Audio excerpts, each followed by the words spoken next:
final speaker this afternoon is one of only 2 people outside of the United States of America to be inducted into the Speakers Hall of Fame. She not only talks about joy, she brings it into the room. Would you please welcome the remarkable Amanda Gore? Okay, stop. Cut the music, quick. We haven't got much time.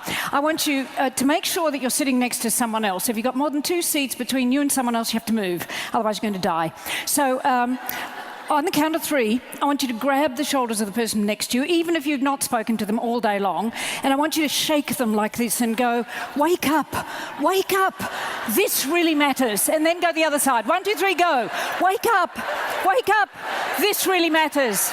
Now the other side. Wake up. Oh, you 2. What's the matter with you? 2 blokes. Now go to the bloke behind you. We haven't got time for this. Now, the problem is, can we have full house lights? That we are living lives of habits and patterns ruled unconsciously by fear. And most of us don't realise it because it's unconscious. We're ruled by this fear. And so just repeat after me so we get it embedded in us. We are living lives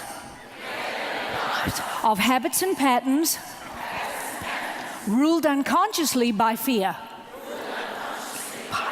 Excellent. And you know, the Harvard Business Review, we're here talking about happiness in the corporate world. Do you know that I was just in the States last month, and maybe it was only a week ago. Anyway, I was there, and the latest Harvard Business Review has got a big yellow smiley face on the front of it talking about the importance of happiness at work and how it increases profitability, productivity, creativity, innovation, and everything. It's like, duh.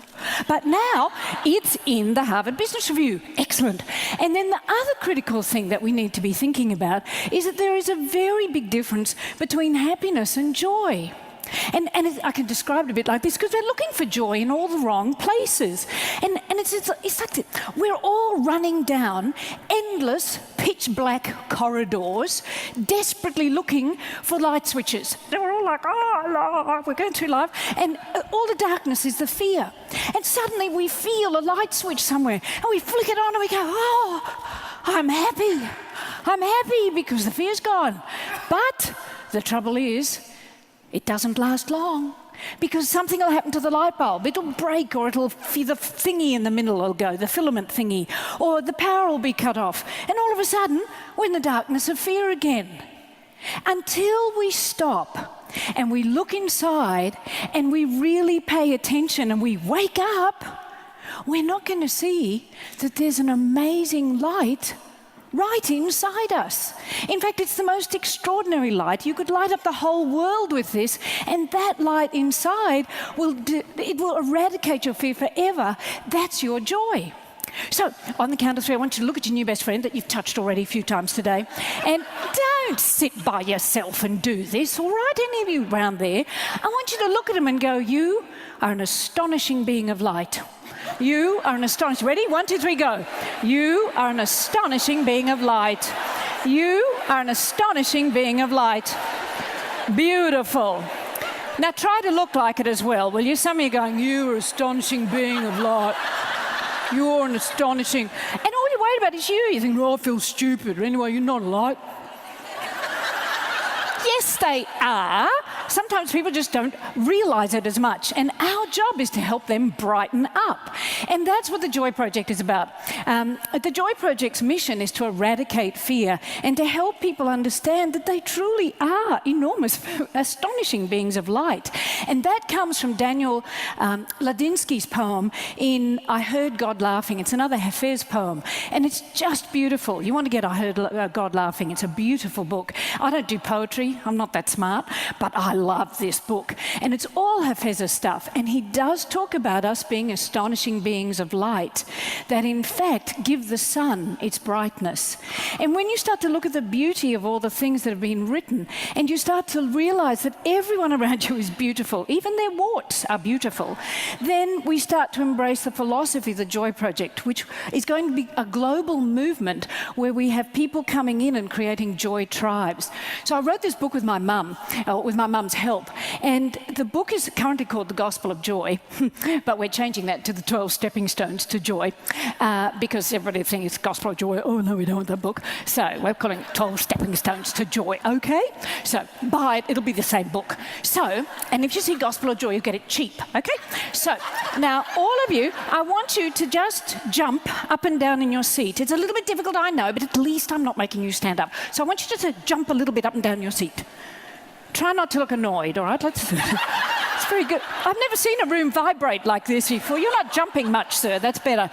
Okay, now you can stop. Okay, that was the little jumping stepping stones. You jumping from one stepping stone to another. Now, the first one and the most essential one is gratitude. You cannot go further along the line and the path to joy until you have passed gratitude. So, I'm going to give you symbols tonight. We haven't got very long for all these things so you can remember them. So, everybody go like this. Quick, quick. Even up there. Quick. Now go like this. These are your gratitude glasses. Okay, now keep them on, keep them on. You don't have to write this down, you'll remember it. Now keep them on. These will change your life. On the count of 3, you're going to look at your new best friend and you are going to say, wait till I count to 3 though, okay? You're going to say, I am so grateful for you. I am so grateful for you. Ready? 1, 2, 3, go. I am so grateful for you. I am so grateful for you. Beautiful, beautiful. Now, you don't clap, we haven't got time. Now, the important thing is that these are free. You can take them anywhere. You can be in the car, and you've got a choice. You can be wallowing in the darkness of fear or anger, looking at someone else at a red light, go, you a sucker. Stop. Look at each other and go, stop it. Go, quick, stop it.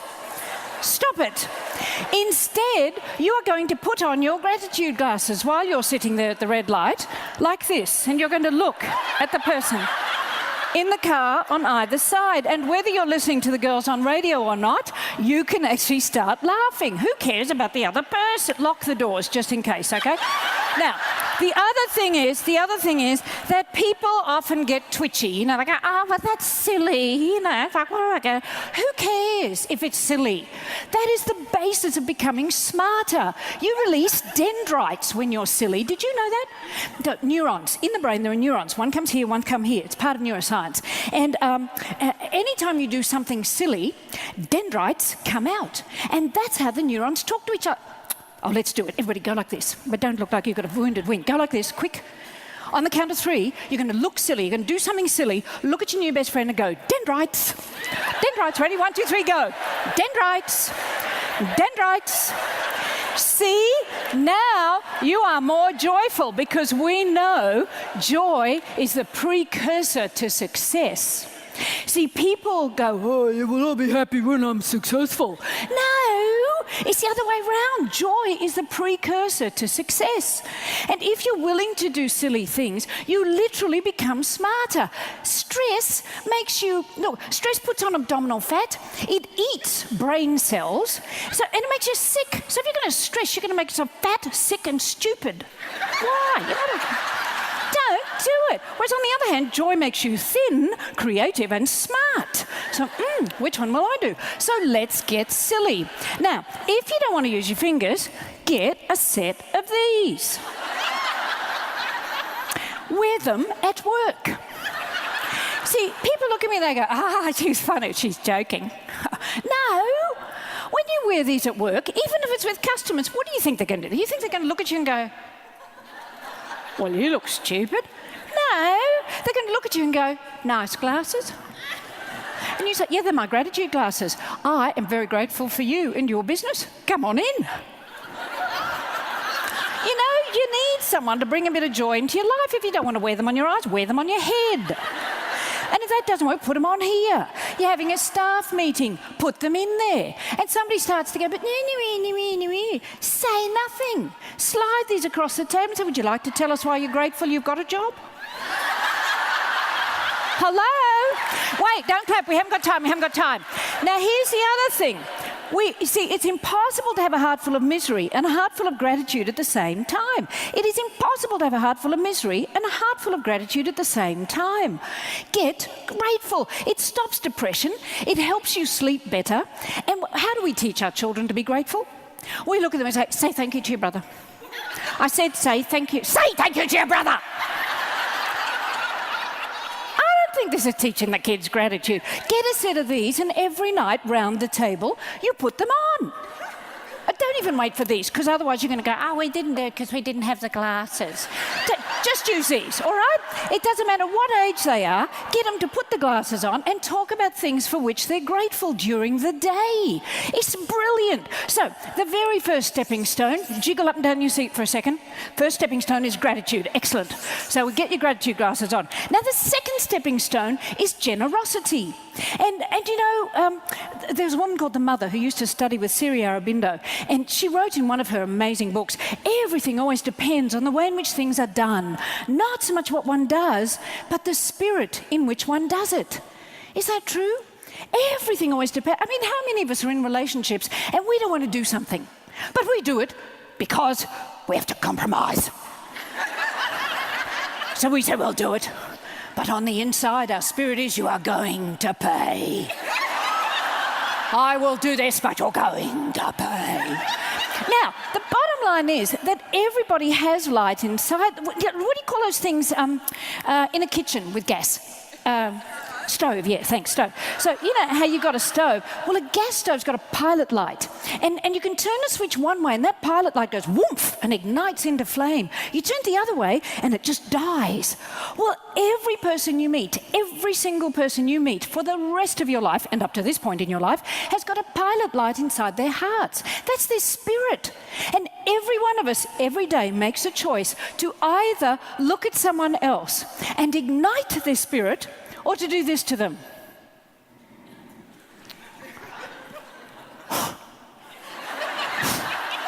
And I call these people spirit fuffers, okay? Now, do not be a fuffer.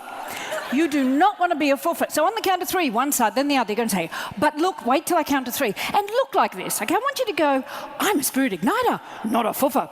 Don't look at someone next to you and go, I can't believe we're doing this, can you? Like, I should have gone. I knew I should have left. Oh, it's just ridiculous. This is so awful. Stop it. Just stop it, okay? So on the count of three, remember, you are lighting the spirit of the person next to you. You're helping them become that incandescent light that will illuminate the world if they see how beautiful they really are. If you look at them, or by the way, if you're sitting next to someone who looks at you and go, I'm spirit igniter, not a fuffer. Help them, because no one wakes up in the morning and goes, how many spirits can I fuff today? No one does that. They are unconscious. Just like they're unconscious of fear, they are unconscious that they're fuffers. And help them.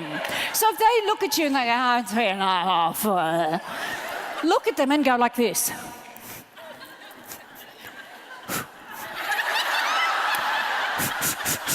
Okay, so ready on the count of three. I'm a spirit igniter, not a fuffer. And look like this, okay? 1, 2, 3, go. I'm a spirit igniter, not a fuffer. I'm a spirit igniter, not a fuffer. Beautiful, good job, guys. So be generous with your spirit. Go forth and ignite people's spirits. It's not very hard to do, and it is a beautiful gift for everyone you meet. So the next stepping stone we've got a lot to go through. We're going to dance between the stepping stones to joy, right? The next one is hope. What do we say to ourselves most of the time when we get hopeless? It's hopeless. Everything is dark. We're in this dark corridor and I can't see how I'm going to die. Stop it. Stop it. We have got to turn things around. You know, in America, they did a big study, as they do in America, with 1,000 people who were very successful. And they examined why, and they defined success in a very broad sense, but it was a good definition. And they looked at these people to find a common denominator. It was not socioeconomic status like they thought. It was not education. It was not parental background. None of those. They had to invent a term for these people. And the term they came up with was that they were good finders. Everywhere they went, they found good. They found good in the people they met. They found good in the situations that they encountered and they found themselves in. Find good. Be a good finder. So, on the count of three, one side. Aren't you feeling bonded now? That's great. On the count of three, you're going to look one side, then the other. Say, I am a good finder. I am a good finder. Go. 1, 2, 3. I am a good finder. I am a good finder. And you know, be the good finder at work. The good finder at work is the one who's the spirit igniter. The one who walks around going, it all sucks, everything's gonna suck, it always does suck. These are the sort of people you want to get rid of as quickly as possible. Send to the competition. Send them as far away as you can, because all they do is suck everybody's energy down. Isn't that true? And the other thing, DeWitt Jones has got a... Oh, by the way, we got a website, www.thejoyproject.com. Go to the Joy Project website and look at the resources we've got, because DeWitt Jones has created a most magnificent video. He's a fabulous photographer that I knew in the States. And it's called Celebrate What's Right.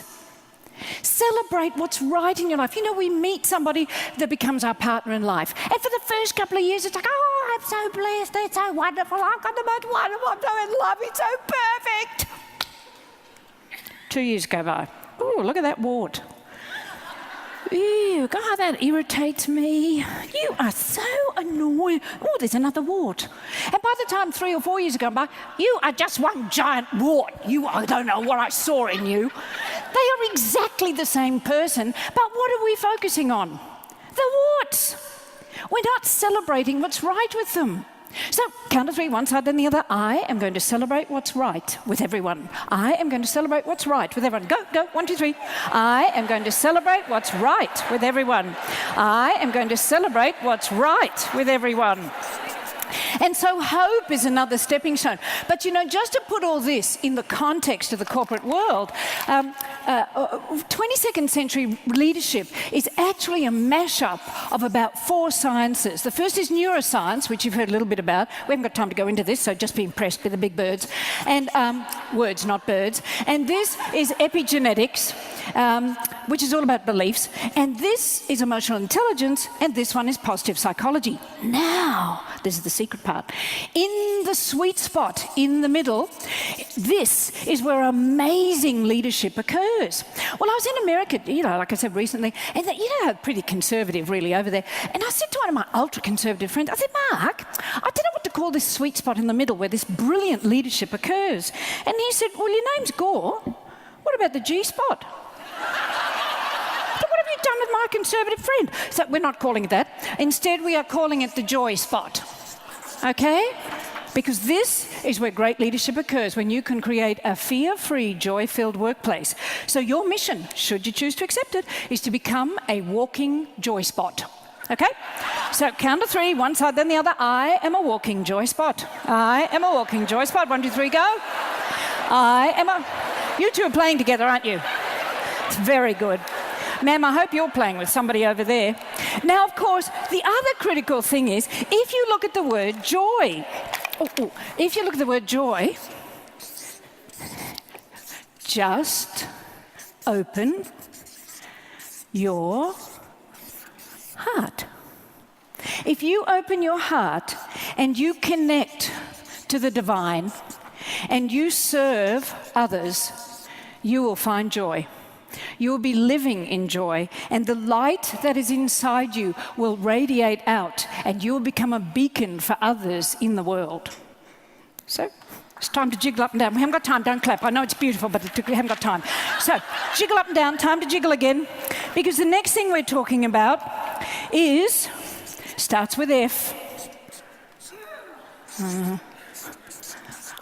What is it? Forgiveness. Yes, it's forgiveness. And don't worry about how it looks. So, this is a gift from my mum to you. My mum and stepdad were married for about 20 years. And, by the way, do you know what the number 1 predictor of heart attack is? Quick, number 1 predictor. Stress. No, you'll never guess, I'll tell you. It's anger and hostility. Okay? Now, what do you think the antidote to anger and hostility is? It's forgiveness. Very good. And if you look at the word forgiving, it stands for giving. See, if you're going to forgive someone, you have to give them love. So, my mum and stepdad married 20 years. He dies. She's devastated. And I have 2 stepbrothers, one of whom is fabulous, and the other, tremendous opportunity for practicing forgiveness. which I've done now, and we get on just fine. But at the time, wasn't so good. Anyway, so things happen, and now my mum is depressed and angry and staying with me for 6 weeks. So, and I knew we had to do something, because it isn't at a period of intense stress that people get sick. It's 18 months to 2 years after this intense period of stress that people get rheumatoid arthritis, multiple sclerosis, heart attack. So I knew if we didn't do something, she would get cancer, but I didn't know what to do. So I go to New Zealand. I meet a cardio-psycho-neuroimmunologist. Did you get that? Cardio, the heart, psycho, the emotions, neuro, the nervous system, immunology, the immune system. Anyway, Paul Pearsall, fabulous guy. He teaches me that when we send love to other people, not only do we boost our immune system, but we boost theirs. It's cosmic. It's amazing. And it's true. So I go home. Mum's staying with me, right? And I go home and I say, Mum, I've got the answer. Now, she's used to me. So she said, what do you mean the answer? I said, Mum, you just got to send love. And she said, what do you mean send love? I don't know, Mum, just send love, because I didn't know. So we didn't talk about it anymore. Well, 2 weeks later, it's time for me to take her to the airport to go home. I come back to my place and I find a note on my pillow. And in this note, if you haven't done one like this for someone you love recently, there you go, do it soon. I don't need it, thank you. At the very bottom of this note, she'd drawn a great big heart on one side, a great big heart on the other, and a whole lot of little hearts in between. That was my mum's way of sending me love. Now, each little heart is a zoot, right? Z-O-O-T. Now, everybody make your hands go like this. Put your hands over your heart. On the count of 3, you are going to say zoot, zoot, zoot, zoot, zoot, and touch your new best friend's chest just above their hearts, okay? Ready, here we go. 1, 2, 3, both sides. Zoot, zoot, zoot, zoot, zoot. Zoot, zoot, zoot, zoot, zoot, zoot. See? How beautiful. Now, did you two touch each other? Yeah, good job. Now I want you to go forth and zoot. Teach your children to zoot. Do as much as you can to bring zooting into your life. In fact, on YouTube, one of my videos, I got this little clip on zooting with more detail. It's gone viral. Like, I think it's 200,000 people have seen it now, which is a lot in Australia, not in the world. But anyway, so zoot. Now, jiggle. Stepping stone, next one coming, good, great. Next stepping stone, love. Now think about it. Where do we learn to give love? What? If you think about it, we learn to give love from our parents. 2 of us come together in a relationship and we think we love each other. We think we know how to give love because we never think about how we give love. We just assume we know how to do it. And in the early days of a relationship, it doesn't matter. Whatever you do is fabulous. But you know, when you get to the wart stage, it starts to matter. And I've done things that have driven men nuts but at the same time I'm thinking, oh, you're so lucky. Oh, what a great thing to do. Oh, wait till he opens his briefcase in the meeting and all those little hearts fall out. He nearly killed me. So, what we need to do is to ask people how they want to be loved. Now, watch how you do it. You've got to watch the nonverbals. What do I do that makes you feel that I love you? Okay, watch. What do I do that makes you feel that I love you? What did I say? I can give a rat's ass about you. Me, I care about. See, the nonverbals matter. Watch this one. What do I do that makes you feel that I love you?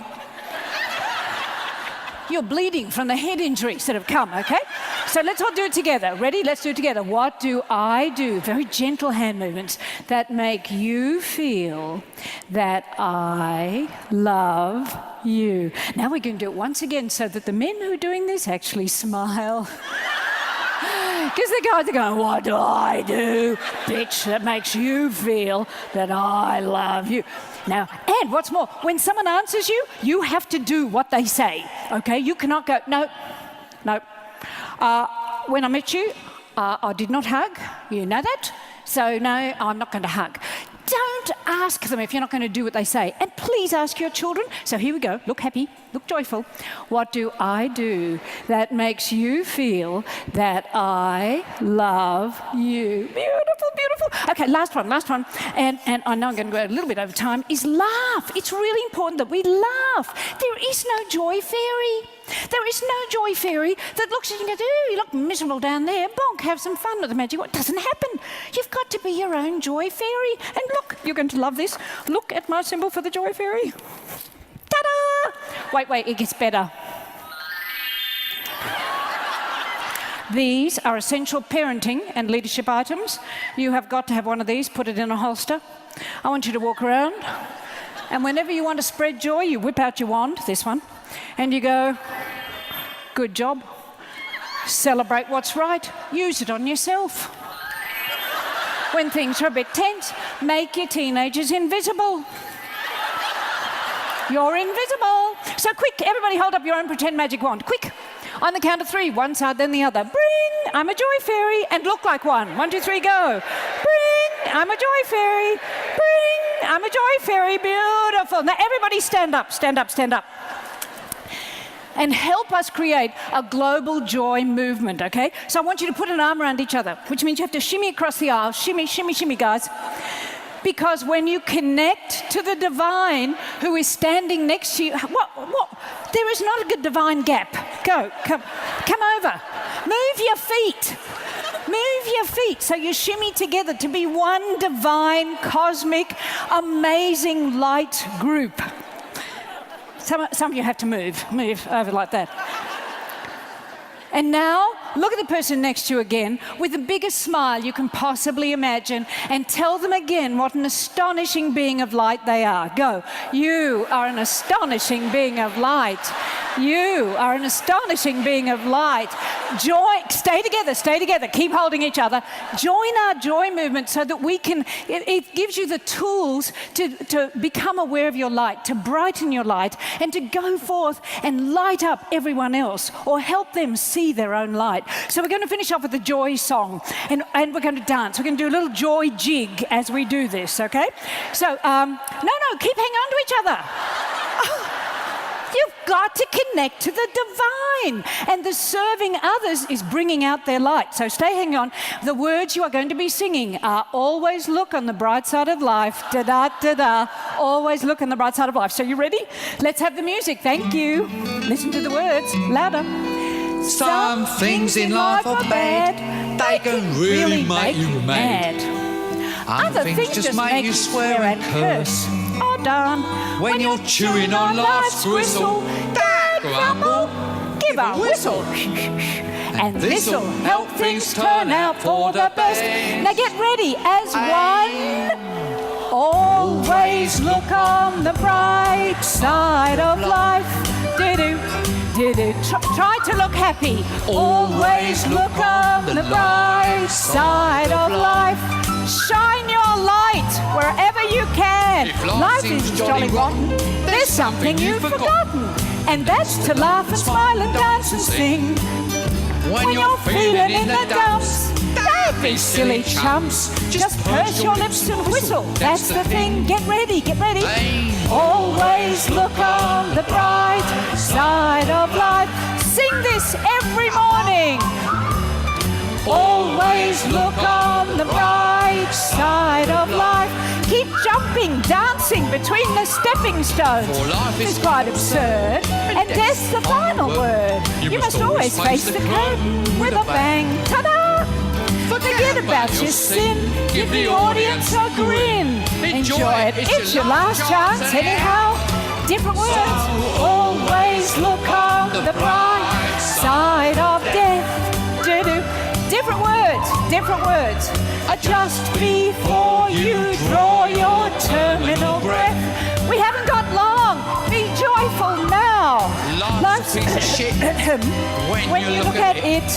Life's a laugh and death's a joke, it's true. You'll See, it's all a show. Keep on laughing as you go. Just remember that the last laugh is on you. Last chance, go. Always look bright side of life. Do-do, do-do, do-do, do-do. Always look on the bright side of life. It's a magic wand for a fun fairy. Look out.